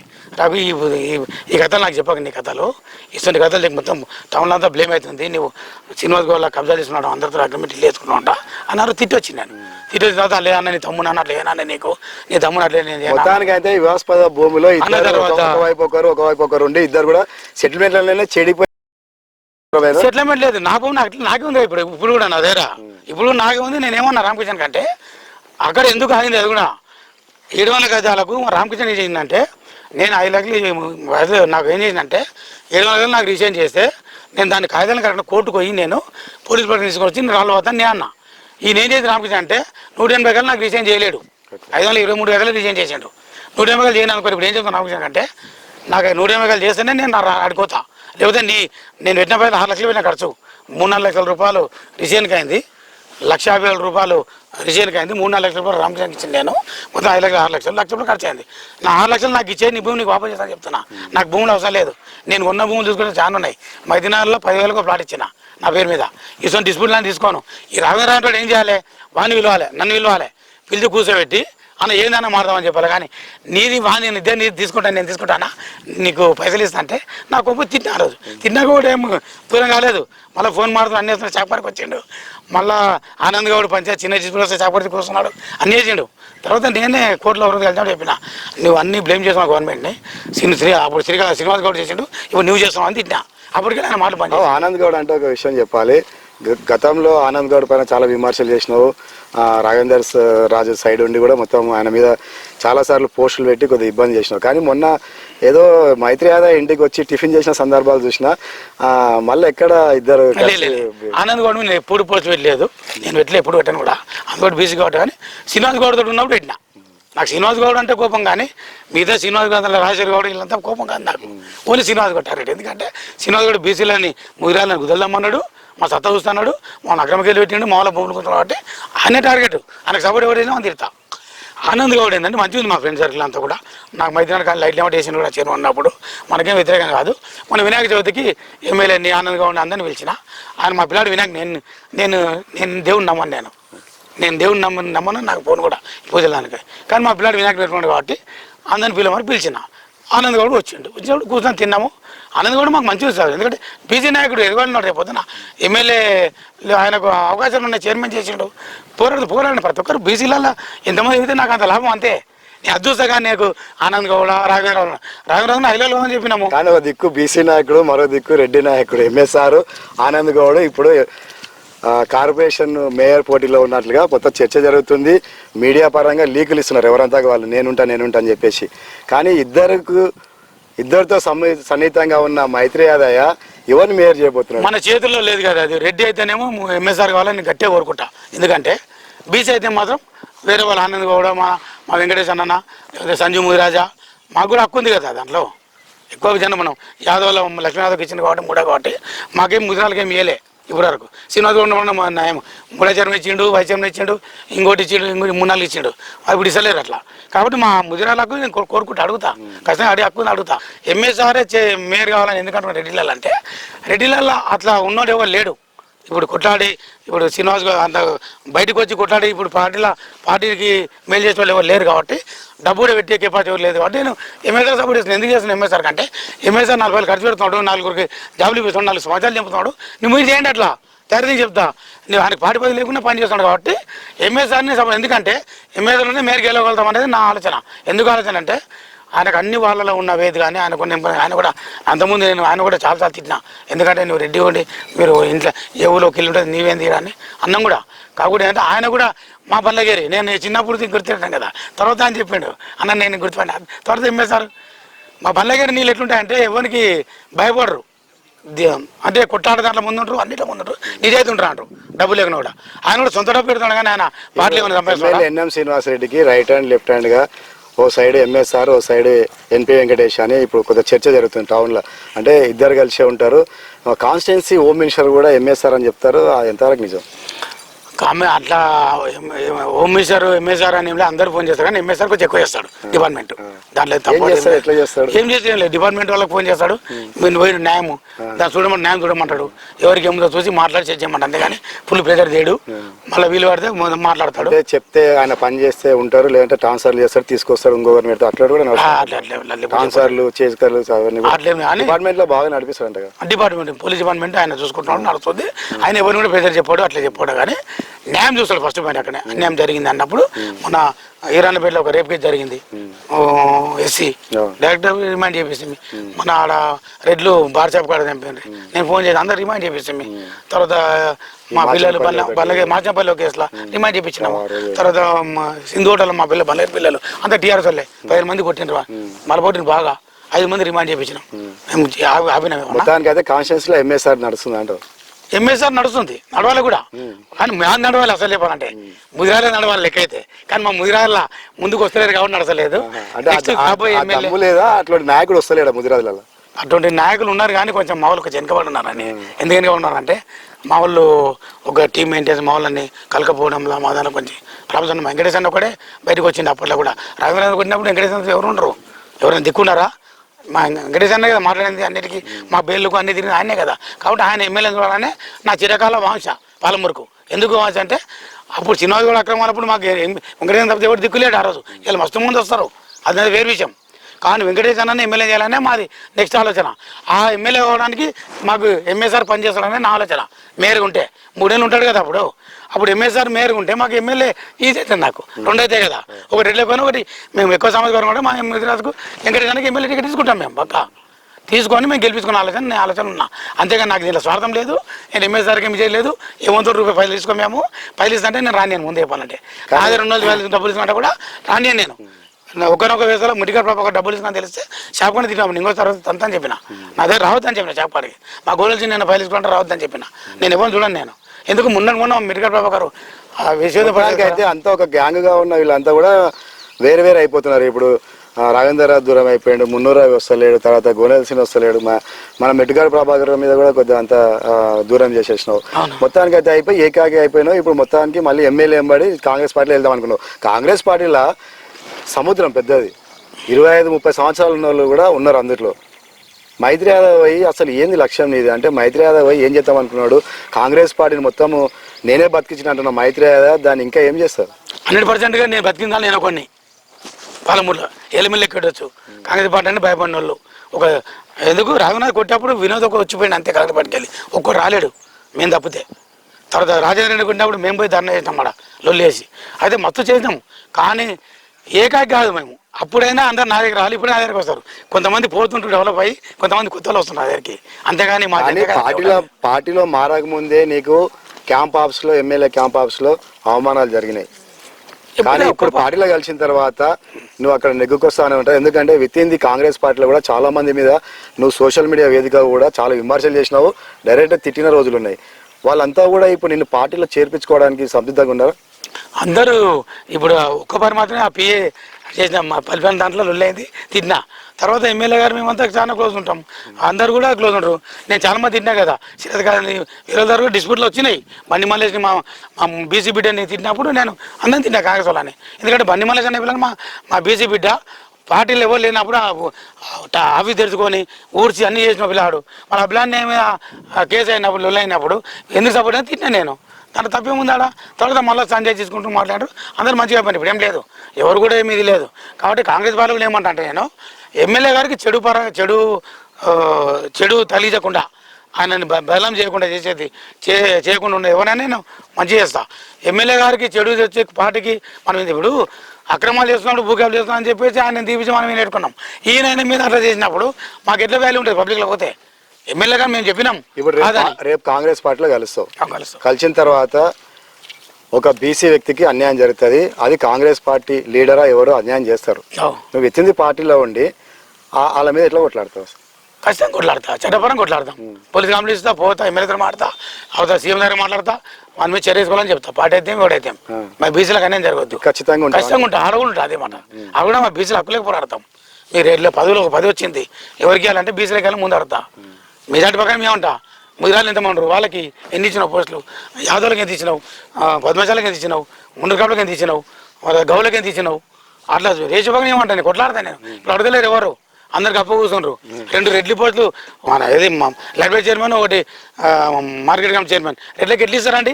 అడిగేటోళ్ళు లేక ఇచ్చిండ్రు. ఇప్పుడు నువ్వు కలిసిన తర్వాత మళ్ళీ నీకే ఇస్తారా ఏదైనా? అది నేను చెప్పాను, అది అడిగి హక్కుని అడుగుతా, నాకు ఎలా అడుగుతా. ఏదో మాట తీసుకున్నావు లోపాయకరంగా, నీకు ఒక చైర్మన్ అయితే తీసి పెట్టినంత వాస్తవేనా? లేదు, నేను వాస్తవాలు మాట్లాడుకో. లేదు, నేను స్టేట్ పోస్ట్ అడిగినా రేవంత్ రెడ్డి ద్వారా, వాళ్ళ దగ్గర పైరు చేస్తున్నా ఆల్రెడీ. నేను పార్టీలో కలిస్తే స్టేట్ పోస్ట్ డైరెక్టర్ కావాలని చెప్పి. రేవంత్ రెడ్డి సీఎం తమ్ముడు కృష్ణారెడ్డితో కూడా టచ్ లో ఉంటావు, బాగా క్లోజ్ అని. అంటే ఆయన printing press secretary, state secretary, నేను district secretary Telangana after print association. మాకు ఆయన 95 నేను ప్రెస్ పెట్టాను, 98 వాళ్ళు ప్రెస్ పెట్టారు. మాకు చాలా సంబంధాలు ఉన్నాయి మంచిగానే. కాకపోతే ఏమంటాం అంటే మాకు పదవి కావాలని అడిగి హక్కు నాకు ఉంది కూడా అడుగుతాం. మా ముదిరాలు ఎవరికి వేయలేను, వైస్ చైర్మన్ ఇచ్చినావు, తొక్కల వైస్ చైర్మన్, అది ఎవరికి కావాలి మాకు. ఆ రోజు పెద్ద విజయ్ గారికి అయిపోయినా వద్దు తీసుకోకని, కానీ ఆయన తీసుకున్నాడు. అది నేనేమంటాను అంటే మా హక్కు మాకు కావాలంటాం. 2 రెడ్లకి ఇచ్చినారు, ఇప్పుడు ఎమ్మెల్యే రెడ్డి అయినరు, డిసిసి రెడ్డి అయినరు. కాబట్టి సామాజిక మీ మంత్రి ఉన్నాడు, ఇక ఒకటి సరిపోదా? మొన్న ఇచ్చి కొట్లాడడానికి ఇచ్చిండ్రు, పార్టీ అదే ఇచ్చింది. ఇప్పుడు కానీ మాకు సంతోషం. కానీ సరే, అందుకొరకు ఏమంటున్నాం అంటే కొంచెం ఏమన్నా ఎదగాలి మా ముదిరాలం అనే ఆలోచన బీసీలో ముఖ్యంగా. దాంట్లో ముదిరాలం ఎక్కున్నాం. ఎందుకంటే తెలంగాణ 4 కోట్ల జనాభాలో 2 కోట్ల మంది బీసీలు ఉంటాయి, దాంట్లో 1 కోటి మంది వరకు ముదిరాలం ఉన్నాం మేము. కాబట్టి హైయెస్ట్ పాపులేషన్ ఉన్నాం కాబట్టి వెనుకబడి ఉన్నాం మేము మొత్తం కూడా. ఆ వెనుకబడి కొంచెం ముందాటు పోవాలని ఆలోచనలో. కానీ చివరిలో నేను ఇంటర్వ్యూ ముగించే కన్నా ముందు ఒక విషయం మాట్లాడాలి. ఎందుకంటే మీ ఫ్యామిలీ విషయం గురించి సంబంధించి ఆ రోజు నీవు జైలుకి వెళ్ళినప్పుడు కానీ ఆమె రోడ్డు మీదకి వచ్చి అసలు మేము కలర్ చూసినాం మీడియా పరంగా, ఎందుకంటే చాలా సపోర్ట్ చేసింది. ఆమె ధైర్యంగా వచ్చి మీడియా ముందు చెప్పడంతో పాటు నీకు జరిగిన అన్యాయాన్ని కూడా ఆమె కొట్లాడింది. ఇప్పుడు ఎట్లా ఉంది ఫ్యామిలీ, తర్వాత పిల్లలు ఏం చేస్తున్నారు, ఎట్లా ఉంది? అంత బాగానే ఉన్న, అప్పులు తీరలేవు, అప్పులు ఒకటే మొక్కుతుంది. నేను దేవుని మొక్క నవరాత్రులు ఇవన్నీ కూడా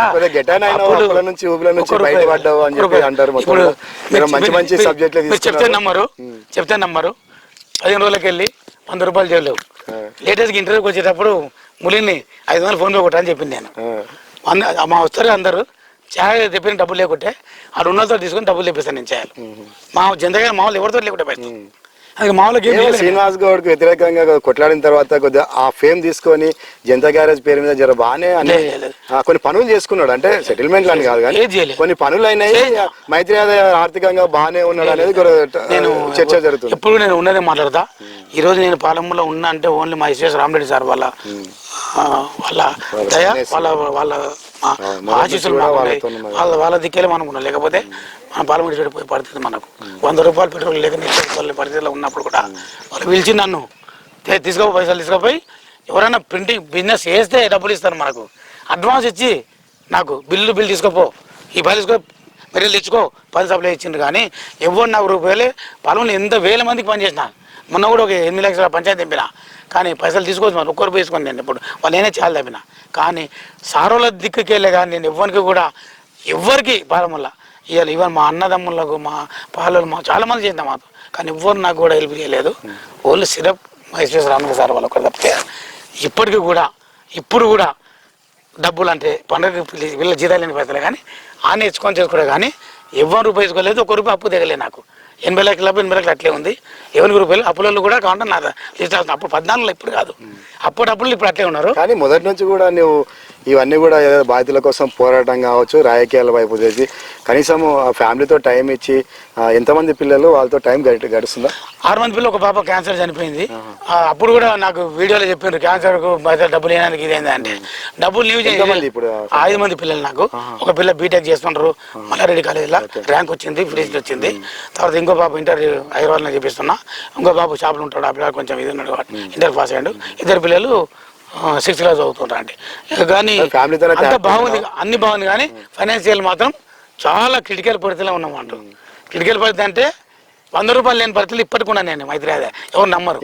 ఇప్పుడు కూడా 29 జైన్ కావాలంటే కూడా నువ్వు కూడా సార్ ఏమంటారు అంటే, సార్ కూడా చాలా సార్లు బాధపడతాను అంటే హెల్ప్ చేస్తారు కదా అన్నాడు. ఇప్పుడు నీకు ప్రింటింగ్ ప్రెస్ ఉంది, ఇయ్యలే. ఇప్పుడు ఎన్ఎం శ్రీనివాసరెడ్డి కలిసిన తర్వాత ఎమ్మెల్యే గారు కూడా ఎవరికైనా చెప్పి వర్కులు ఇవ్వడం కానీ అటువంటి చేసుకోవచ్చు కదా, బిజినెస్ పరంగా కూడా. చెప్పలేదు సార్, పో అంటాడు నన్ను, పో అంటాడు, నేను చెప్తా పో అంటాడు. కానీ పోయినప్పుడు ఆయన ఫోన్ లేపాడు, వీళ్ళు ఫోన్ లేపాడు, కప్పొచ్చిన అని ఎవరు నేను ప్రింటింగ్ ప్రెస్కి వెళ్ళి తీసుకుంటాడు, నేను కొన్ని పని చేసుకుని ఎమ్మెల్యే చెప్తే కూడా ఫోన్ లేపరా ఎవరు వాళ్ళు ఇష్టమంటారు, ఇయ్యరు. ఎవరు ఇయ్యారు ఇంతవరకు జరుగుతుంది ఇట్లా మరి 10 వేల పని ఇవ్వలే. 11 చూడి చెప్పిండు సారు. పోయిన మీటింగ్ ముందు కూర్చొని 2 సార్లు పోయినాం. 3 ఎందుకు పోతే నేను ప్రింటింగ్ వాళ్ళ సెక్రటరీ పనులు ఎంతో లక్షల పనులు వచ్చినాను నేను. నాకు చిన్నదనం అయితే పోతే నేను ఏమంటా అంటే, నాకు ఇయ్యని అడగని వర్క్ టెండర్ పెట్టమని అడుగుతున్నాను, టెండర్ కూడా పెడతలేరు. ఎందుకు జరుగుతుంది ఈ గ్యాప్? ఎందుకు జరుగుతుంది? ఇప్పుడు అధికారులలో ఎందుకు గ్యాప్ వస్తుంది? అంటే ఒక ప్రజాపతి చెప్తే కూడా ఎందుకు పనులు అయితే? టీఆర్ఎస్ గవర్నమెంట్ లో ఉన్న ఆఫీసర్లే కదిలించకపోవడం పెద్ద తప్పిడ. ఆఫీసర్లు మార్చాలి, మొత్తం ట్రాన్స్ఫర్ చేయాలి, చేసి కొత్త వాళ్ళని తీసుకురావాలి. అందుకే ఎమ్మెల్యే గారికి దాని మీద పట్టు లేదు. పట్టు అంటే ఆయన నిజాయితీగా చెప్తాడు, వాళ్ళగా చెప్పాడు, పోని మనోళ్ళు అంటాడు. అది ఆయన సొమ్మిడి కాబట్టి అట్లా అవుతుంది. కానీ నువ్వు కూడా చాలా సార్లు బెదిరించలేక పోయి శ్రీనివాస్ గౌడ్ ఇప్పించిన ఇదంతా ఖాళీ చేయాలి, మా ఎన్ఎం శ్రీనివాసరెడ్డి ప్రభుత్వం వచ్చింది, టీఆర్ఎస్ లో శ్రీనివాస్ గౌడ్ ఇచ్చిన దుకాణాలు ఉండొద్దు అని చెప్పి ఒక దగ్గర మినరల్ వాటర్ ప్లాంట్ దగ్గర బెదిరించినప్పుడు నేను కూడా కొద్దిగా మీడియాలో చూపించిన. ఎందుకు చేసినాం అదంటే, అది అతను కూడా బీసీ కదా, అవును ఏదో శ్రీనివాస్ గౌడ్ అని చెప్పి పెట్టుకున్నాడు. ఆ బీసీ బతకదు కూడా బాగుంటాడు. ఎన్ని ఏళ్ళు ఉంటాడు? 6 ఏళ్ళు ఉన్నాడు. ఆ గుత్తాధిపతి అన్న 7 ఏళ్ళు మా ఊరు ఉన్నా కూడా 5 ఉన్నాడు. ఎవరిని ఉంటే ఏం బాగుండే, కానీ అరే అన్నం సున్నం ఇడిగిన అన్నం కోపం వచ్చింది నాకు. మమ్మల్ని కూడా తిట్టిండు వాడు, నేను మా కులమోడే, కానీ బతికితే ఏం కాకుండే. కానీ శ్రీనివాస్ రెడ్డి పూర ఆయన కుట్టినట్లు వానికి తర్వాత కూడా నువ్వు మొత్తం అందరు ఖాళీ చేయాలన్నావు. నేను అందరికి ఇప్పించిన, మళ్ళా వాని కూడా ఇప్పించిన డబ్బా, వాని కూడా వాళ్ళలో డబ్బా పడేసుకున్నాడు, మళ్ళా బతుకున్నాడు బతకని. కానీ వాళ్ళు మాట్లాడిన మాటలు చూడు, సార్ని తిట్టినందుకే కోపం వచ్చింది నాకు. అక్కడ ఆ వాటర్ ప్లాంట్తో చెల్లిపోయలేదు నాకే. కానీ అది ఏం చేసామంటే, వాళ్ళకి అన్యాయం జరిగింది. వాళ్ళు ఒక ఇంటర్వ్యూలో ఇది చేసిన అలా చేసిన అని చెప్పేసి వాళ్ళ ప్లాట్ని ఎర్రగుంట్ల దీంట్లో ఎఫ్టీఎల్లో పెట్టి పడేసిండ్రు వీళ్ళు, దిమ్మ కట్టిన వాళ్ళు దాంట్లో వచ్చి. అందుకు అన్యాయం జరిగింది కాబట్టి ఆ పాపకు అది ఇప్పేయడం జరిగింది. అక్కడ వేరేది ఏం ఉద్దేశం లేదు. అట్లా నాకు ఇంతవరకు 10 పైసల పని కూడా కాలేదు, ఫ్యూచర్లో అయితే నమ్మకం లేదు. కానీ నేనేంటంటే కొట్లాడినాం, సార్ మంచిగా ఉన్నాడు, విద్యాభి చేస్తున్న పాలమురుపు, రోడ్లు మంచిగా అవుతున్నాయి, వేరే పనులు అవుతున్నాయి, మన వాళ్ళకి కౌన్సిలర్ని గెలిపించుకోవాలి, మన వాళ్ళకి టికెట్లు ఇప్పించుకోవాలి, మా బీసీలకు ముఖ్యంగా, దానిలో ముదిరాలకు ముఖ్యంగా మళ్ళా అనే ఆలోచనగా పోతున్నా. కానీ మొత్తానికి అయితే మంచి ఆలోచన ఉంది. బీసీ రాజ్యం కొరకు పోతున్నాను. స్థానిక సంవత్సరాల్లో కూడా బీసీ రాజ్యం, కాంగ్రెస్ పార్టీ బీసీలను గెలిపాలని ఒక తాడుతోనే కాంగ్రెస్ పార్టీలో జాయిన్ కాబోతున్నావు. ఢిల్లీ కూడా ఇప్పుడు ఇంత మాట్లాడుతున్నారు కదా, మనగాలి మైత్రి అదేందని. మరి 2 సార్లు రేవంత్ రెడ్డి గారి మీటింగ్ ఢిల్లీలో జంతర్ దగ్గర, మరి ఎంతమంది వచ్చిన వాళ్ళు? జంతర్ గారి మా టీమే ఉంది కదా, పోయినసారి నిన్నసారి కూడా. ఎందుకున్నాం మేమే, వేరే వాళ్ళు ఎందుకు వదిలేరంటే భయం. వీళ్ళకు భయం ఎట్లా అంటే, శ్రీనివాస్ గౌడ్ భయం పాలమూలు ఇప్పటికీ పోలేదు. చాలా కంప్లైంట్లు ఎవరు ముందరానికి రారు, నా ఉదయం చేడుస్తారు. భయం కాదు కానీ అక్కడ అసలు ఎవిడెన్స్ లేవు. శ్రీనివాస్ గౌడ్ మీద ఈ రోజు వరకు కూడా ఎంఎస్ఆర్ కావచ్చు, వినోద్ కావచ్చు, ఆనంద్ గౌడ్ కావచ్చు, మైత్రి యాదవ్ కావచ్చు, రాఘవేందర్ రాజు కావచ్చు, ఈ రోజు వరకు కూడా 10 సంవత్సరాలు అడ్డు ఉంచితే ఆయన అధికారంలో ఉంది, నడవనేయలేదు అనుకో. ఈ 2 సంవత్సరాల నుంచి ఒక్కటన్నా రుజువు చేసి ఒక కేసు పెట్టిర్రా? అది కూడా ఒక శ్రీకాంత్ గౌడ్ మీద చిన్న దాని మీద ఒక రౌడీ షీట్ ఓపెన్ చేసి మీరు అదొకటి ఫేమ్ చేసుకున్నారు. ఏంటంటే మేము కూడా చేస్తాం రాబాయ్ అని చెప్పేసి. అది రౌడీ షీట్ ఓపెన్ చేసే కేసేనా చెప్పు వాస్తవానికి శ్రీకాంత్ మీద? అట్లా బెదారపల్లి తిరుపతి అని ముదిరాజు ఉంటాడు, మన భూమి, ఆయన భూమిలో ఎస్సీలు ఎవరో తెలియదు, నా ఇంటి పక్కల నా చేను పక్కల రాలిపోతుందని చెప్పి ఎస్ఎస్సీ కేసు వేసింది మా తిరుపతి ముదిరాజు మీద. అర్థమైంది, పెట్టారు కాబట్టి మేము పెట్టాలి, మేము కూడా పెడతాం. ఇంకా తక్కువ పెట్టినాం, ఎక్కువ పెట్టలేదు. కానీ శ్రీకాంత్ గౌడ్ అనేటోడు చాలా మందిని బట్టలు ఇప్పి చూసి కేసులలో మాకు పోలీసులు పంపించి అరెస్ట్ చేసింది కాబట్టి వాన్ చేసినాము.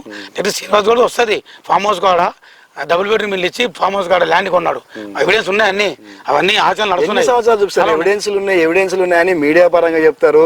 శ్రీనివాస్ గౌడ్ పేరు మీద ఒక అర్ధగంట సేపు మీటింగ్ పెట్టి ఆయన పేరు వాడుకుంటారు, పబ్లిసిటీ చేసుకుంటారు. కానీ ఈ రోజు వరకు కూడా శ్రీనివాస్ గౌడ్ మీద ఒక కేసు కావచ్చు, ఒక ఎఫ్ఐఆర్ అయిన దాఖలాలు కానీ, ఇప్పుడు రాఘవేంద్ర రాజు మన్నెంకొండ దగ్గర 107 ఎకరాలు కబ్జా అన్నాడు, అది ఒక ఇంచు కూడా కబ్జా కాలేదు, అది నిరూపితం అయిపోయింది, ఏం కాలేదని చెప్పేసి ఇట్లా ఎన్ని రోజులు శ్రీనివాస్ గౌడ్ పేరు చెప్పుకొని మీరు మొత్తం కూడా ఫేమ్ అయిపోయి కాంగ్రెస్ పార్టీలో మనగడ సాగించడానికి ప్రయత్నం చేస్తారు. శ్రీనివాస్ గౌడ్ పేరు మేము ఎప్పుడు చెప్పామండి, ఖచ్చితంగా ఎవిడెన్స్ ఉంటేనే మాట్లాడతాం మేము.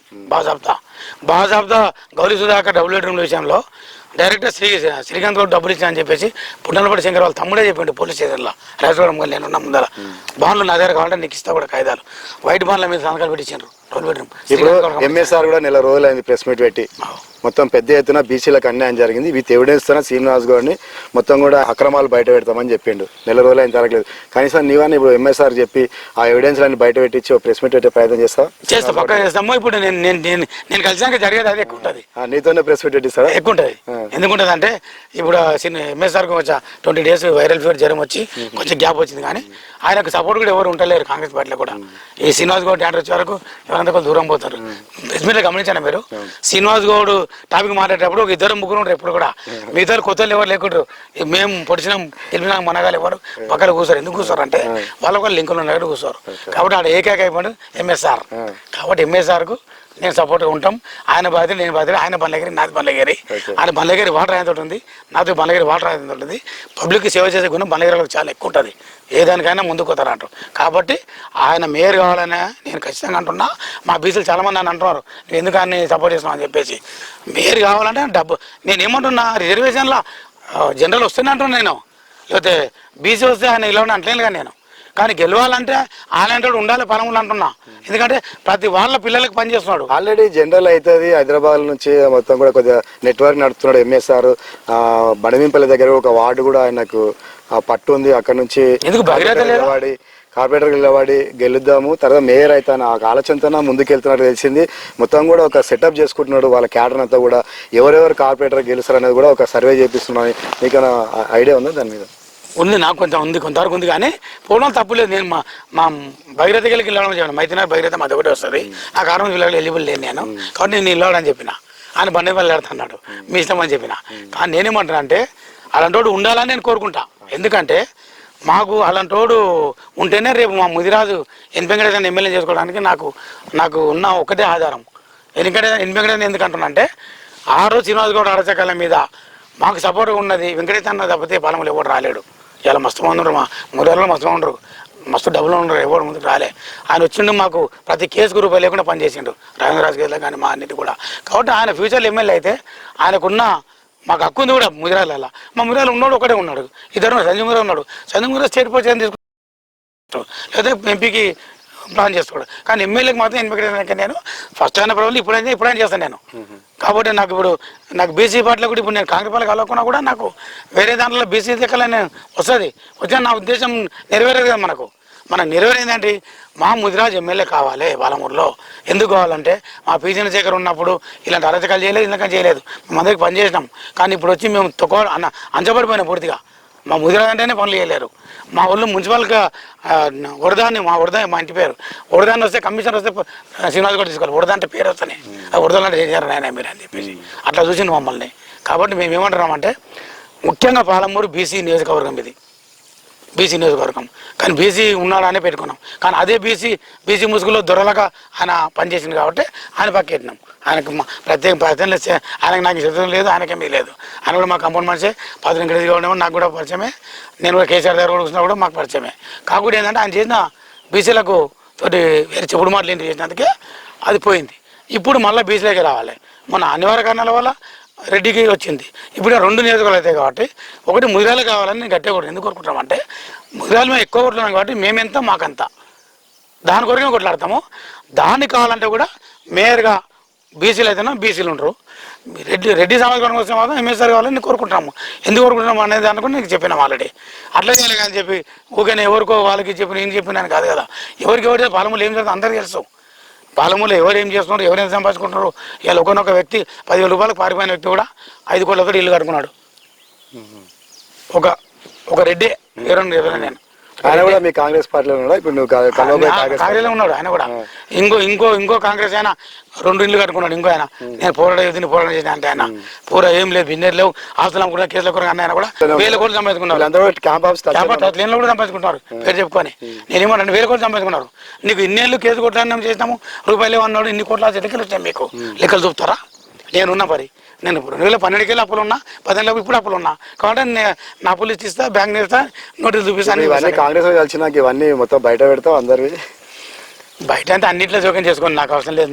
నేను ఒకటే అనుకున్నా, ఎమ్మెల్యే సాబ్ వచ్చినప్పుడు నా బండి మా జనత గారి మా బండి కూడా సార్ వెనక ఉండాలి, ఏ విలేజ్ కూడా ఆ విలేజ్ కోవాలి. జనతా గ్యారేజ్ ఎక్కడ ఉంటుంది? కాదు మా టీం అంటున్నా, ఎట్లా మెయింటైన్ చేస్తారు? జనత గారు కాదు మా టీం పిల్లలు ఉండరు. ఏమైతుంది ఇక్కడ సార్ అంటే, ఒక ఊరికి పోయినాం అనుకోండి, ఆ ఊరోళ్ళని పక్కెడుతుండ్రు, ఈ పట్టగాలంతా వెళ్ళాడుతుండ్రు ఆడ, అంటే ఊరోళ్ళని దొబ్బి వాడుకోయినాం, వాళ్ళ ఉన్న వాళ్ళకి దూరం పెట్టి వీళ్ళు ఇలాడుతున్నారు పక్కల. సిస్టమ్ చేంజ్ చేయాలి ఫస్ట్, ఎవరికి ఏం పని. ఇంకోటి, ఎమ్మెల్యే గారి దగ్గరికి వచ్చి వినతి పత్రాలు మాట్లాడేటప్పుడు వేరే ఎవరు కూర్చోవద్దు. జరిగిన తప్పే శ్రీనివాస్ గౌడ్ తప్పు చేసిండు, బాగా ఉండాలి. ఆడు ఉన్న మీద కంప్లైంట్ చేసి ఉంటుంది, వాడు ఉందంటే ఎట్లా చెప్తాడు ఈయన? అదొక పాయింట్. ఇంకోటి, రిపోర్టర్కి ఇంత తెలిపేసిన రిపోర్టర్లు సార్కు సపోర్ట్ చేస్తలేరు. రిపోర్టర్లు కూడా వాళ్ళ ఐక్యత లేదు, వాళ్ళని కలిపి ఒకటే వాళ్ళ హైదరాబాద్ ఎట్లయితే ప్రెస్ అకాడమీ మన సోమవారం ప్రెస్లో ఉందో, ఏ మీటింగ్ పెట్టినా ఆనే పెట్టాలి. ఇప్పుడు మనము ఆడిటర్స్ ఇంటర్వ్యూలు చేసేది కాదు. ఇప్పుడు అంటే ఒకే మనం వచ్చాము ఇక్కడ, కానీ నేను ఏమంటాను అంటే ప్రెస్ క్లబ్లో పెట్టాలి సమస్య. ఆ ప్రెస్ క్లబ్ లింక్ ఎమ్మెల్యే అందరికీ అధికారం ఉంటుంది, సమస్యలు సాల్వ్ అవుతాయి. Thank you very much. మొత్తానికి అయితే నీకు మంచి ఆలోచన ఉంది, ఒక ఆలోచన కాంగ్రెస్ పార్టీలో కలిసి మొత్తం సిస్టమ్నే, కాంగ్రెస్ పార్టీలో ఉన్న సిస్టమ్నే చేంజ్ చేయాలి, ఎమ్మెల్యేకు అండగా ఉండి కాంగ్రెస్ పార్టీ ఎమ్మెల్యే చేస్తున్న అభివృద్ధి కార్యక్రమాలు ప్రజలకు తీసుకుపోవాలని ఒక ఆలోచనతోనే పార్టీలోకి వెళ్తున్నందుకు all the best. Thank you sir. ఇది జిఎస్ మీడియా మైత్రి ఆదాయతో ఇంటర్వ్యూ. మరో గెస్ట్తో మరో ఇంటర్వ్యూలో కలుద్దాం. ఈ కార్యక్రమం నచ్చినట్లయితే లైక్ చేయండి, షేర్ చేయండి, సబ్స్క్రైబ్ చేయడం మాత్రం మర్చిపోకండి. కెమెరా పర్సన్ కిరణ్తో శేఖర్ గౌడ్, జిఎస్ మీడియా, మహబూబ్నగర్ జిల్లా.